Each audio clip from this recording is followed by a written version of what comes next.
हरे कृष्णा हरे कृष्णा हरे कृष्णा।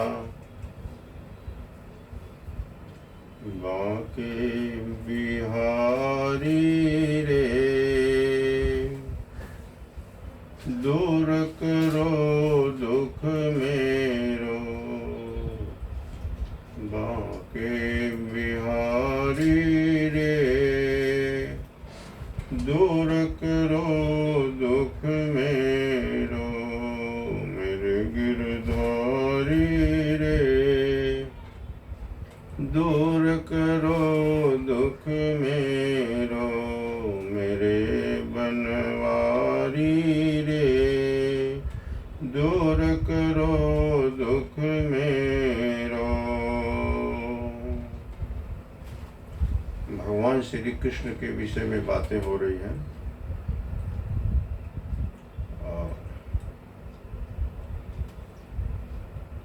महाभारत का युद्ध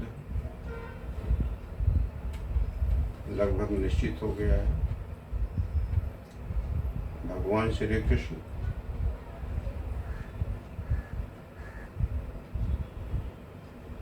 शांति वार्ता के लिए गए हैं, फिर भी शांति की बात नहीं हो पाई। अब भगवान श्री कृष्ण के विषय में ही बातें हो रही हैं। अब उस समय भगवान श्री कृष्ण अपना विराट रूप दिखाया है, फिर भी लोगों को वहाँ समझ में नहीं आया कि भगवान है। कन्हैया, केशव, बहुत सारे नाम हैं भगवान श्री कृष्ण के। गिरधर, तो गिरधारी, उनके विषय में हम कैसे समझे कि भगवान है। परम ब्रह्म परमात्मा के कहा जाता है कि पूर्ण अवतार है उनका। तो पूर्ण अवतार, त्रेता युग में भगवान राम को पूर्ण अवतार नहीं बोला गया है। द्वापर युग में भगवान श्री कृष्ण को ही पूर्ण अवतार कहा गया है। तो ये भगवान हैं, तो तर्क तो मस्तिष्क में आएगा है कि भगवान कैसे हैं। जेल में पैदा हुए, नंद बाबा के यहाँ पले, छोटी उम्र में ग्वालों के साथ खेलते रहे, चोरी भी माखन की करते रहे, गोपिकाओं के साथ में जो गोपिकाएं मटकी में माखन लेके जाती हुई दिखती थी, कभी कभी इन्होंने उसको भी तोड़ा। तो बहुत सारे काम ऐसे किए। और गोपिकाएं नदी में नहा रही हैं तो उनके वस्त्र को छिपा दिया। तो बहुत सारे काम ऐसे करते रहे, लेकिन हुआ ऐसे कि कभी कभी गोपिकाएं अपना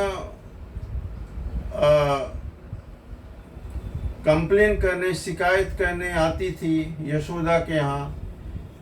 लेकिन जब भगवान को, कृष्ण को बाल्यावस्था में देखती थी तो देखते हुए उनका रूप कुछ अलग ही दिखता था, मुस्कुराते हुए। फिर हो सकता है ब्रह्म स्वरूप भी उनको दिखता रहा हो, तो हंस के टाल दिया करते थे। तो कुछ ऐसा हुआ नहीं कि भगवान श्री कृष्ण को जो है बहुत समस्या आई हो कभी।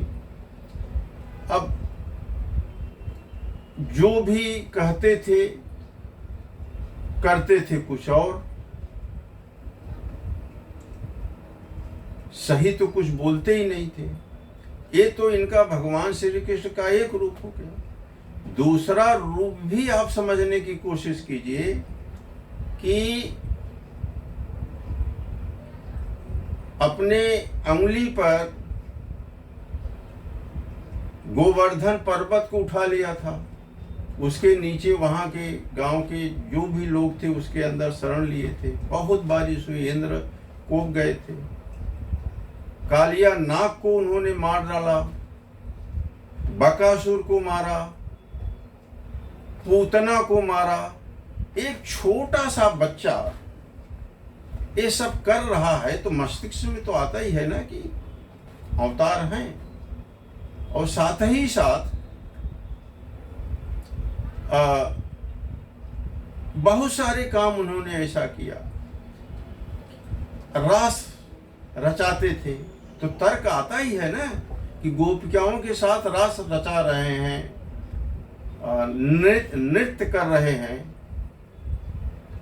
तो ऐसा कृष्ण, ऐसा परमात्मा कैसे हो सकता है? हजारों गोपिकाओं के साथ नाच कर रहे हैं। आज के युग में अगर कोई लड़का, छोटा बच्चा या कोई भी कम उम्र का ये सब करने लगे तो गांव वाले उसको बर्दाश्त करेंगे क्या? झगड़ा हो जाएगा, तकरार हो जाएगा, कोर्ट कचहरी हो जाएगा, कत्ल बलवा हो सकता है। लेकिन उस समय की ऐसी परिस्थिति थी कि ऐसा रासलीला करते थे गोपिकाओं के साथ में। लेकिन इसका बहुत बड़ा रहस्य है। और आपको मैं यह बताऊं कि द्वापर युग का अंत हो रहा है और कलयुग आने वाला है। तो भगवान श्री कृष्ण ने जो भी लीला किया है उन्होंने एक रूपरेखा दे दिया कि देखो भाई, समझने के लिए तर्क का विषय रहा कि कलयुग में ऐसे ही आपको चलना है, तभी आपका बेड़ा पार होने वाला है। तो एक उन्होंने शुरुआत में सारी बातें बताई है। अब गोपिकाओं के साथ रास करना,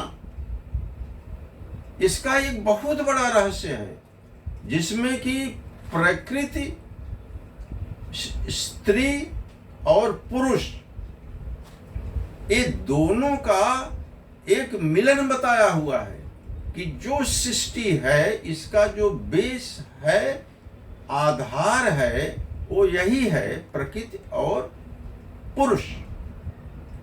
अब डांस करते थे। अब डांस का भी एक बड़ा महत्व है कि जो इस सृष्टि की पहली भाषा है वो नृत्य की है।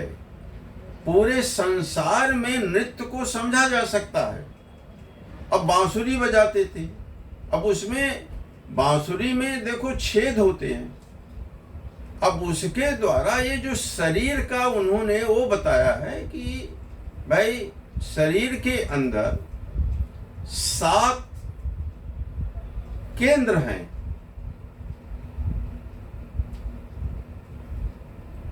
जो स्वाधिष्ठान है, वहां से लेके यहाँ तक 7 केंद्र हैं। इसके विषय में कभी डिटेल में हम बातें करेंगे। अच्छा, और अब उन्होंने जो भी काम किया, अरे एक बार तो ऐसा भी किया है कि गोपिकाओं को पता चला कि नदी के दूसरी तरफ एक बाबा जी आए हैं और उनका दर्शन करना है, और कुछ खाते पीते नहीं, वो तो बहुत सिद्ध संत हैं। लेकिन वो यमुना नदी बह रही थी, जाते कैसे? और उसके दूसरी तरफ बाबा जी बैठे थे, अपनी कुटिया लगाए थे, पेड़ के नीचे बैठे थे। गोपिकाएं बहुत सारी आ गई भगवान श्री कृष्ण के पास, बोले कि कृष्ण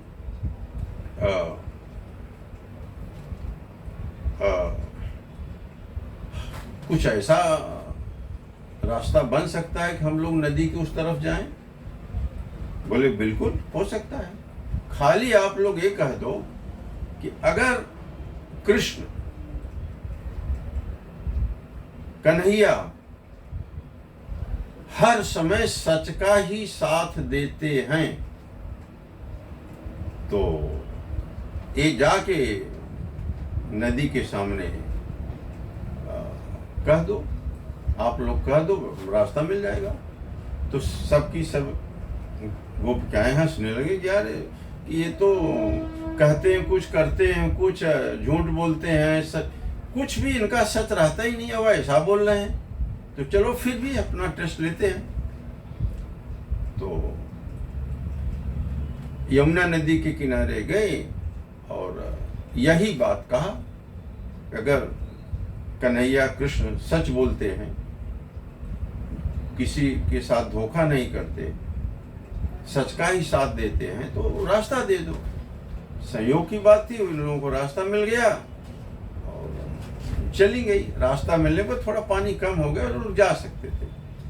दूसरे तरफ गए तो बाबा जी एकदम वहाँ बैठे हुए थे, धुनी रमाए।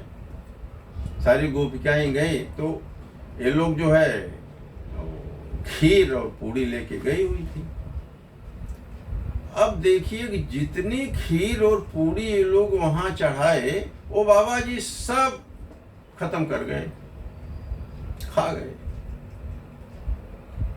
अब वो क्या है, मतलब कैसे बाबा है, पता चले तो कुछ खाते ही पीते नहीं है, लेकिन तो सारा का सारा ये सब खा गए। फिर भी कोई बात नहीं, बाबा हैं, उनका चरण स्पर्श किया, फिर कहा कि बाबा जी अभी हम लोगों को आशीर्वाद दीजिए। लेकिन अब सवाल यह था कि अब नदी को उस तरफ जाएं कैसे? बाबा जी कोई उपाय है क्या? तो बाबा जी ने कहा कि यही जाके यमुना के किनारे कह दो कि अगर जो बाबा जी हैं न कुछ खाते हैं न पीते हैं, ऐसे रहते हैं, व्रत में रहते हैं, उपवास में, तो अगर ये सच है तो नदी रास्ता दे दो। तो नदी ने, यमुना ने लोगों को रास्ता दिया, लोग चले गए। अब यहाँ पर प्रश्न यह है कि गोपिकाओं के कुछ समझ में ही नहीं आया कि है क्या। तो इसका भी बहुत बड़ा रहस्य है कि जो भगवान श्री कृष्ण बताने की कोशिश किए हैं, समझाने की कोशिश किए हैं, और जिसके भी समझ में आ गया है, उनका जो भी चरित्र है, उनकी जो भी लीला है, जो भी समझ में आ गया है, जिसके भी समझ में आ गया है। अब बताओ कि अब चीर हरण इनकी द्रौपदी की चीर उनकी साड़ी खींची जा रही है, दुशासन खींच रहा है, लेकिन उस साड़ी का अंत ही नहीं हो रहा है। इसका मतलब क्या? कि भगवान कृष्ण की दैविक शक्ति वहां प्रकट हुई है। अब इतने पर भी आंख नहीं खुले कि भगवान है कि नहीं है, तो आश्चर्य की बात हुई ना। अब यहीं पर विराम करते हैं, फिर अगले वीडियो में कंटिन्यू करेंगे। ओम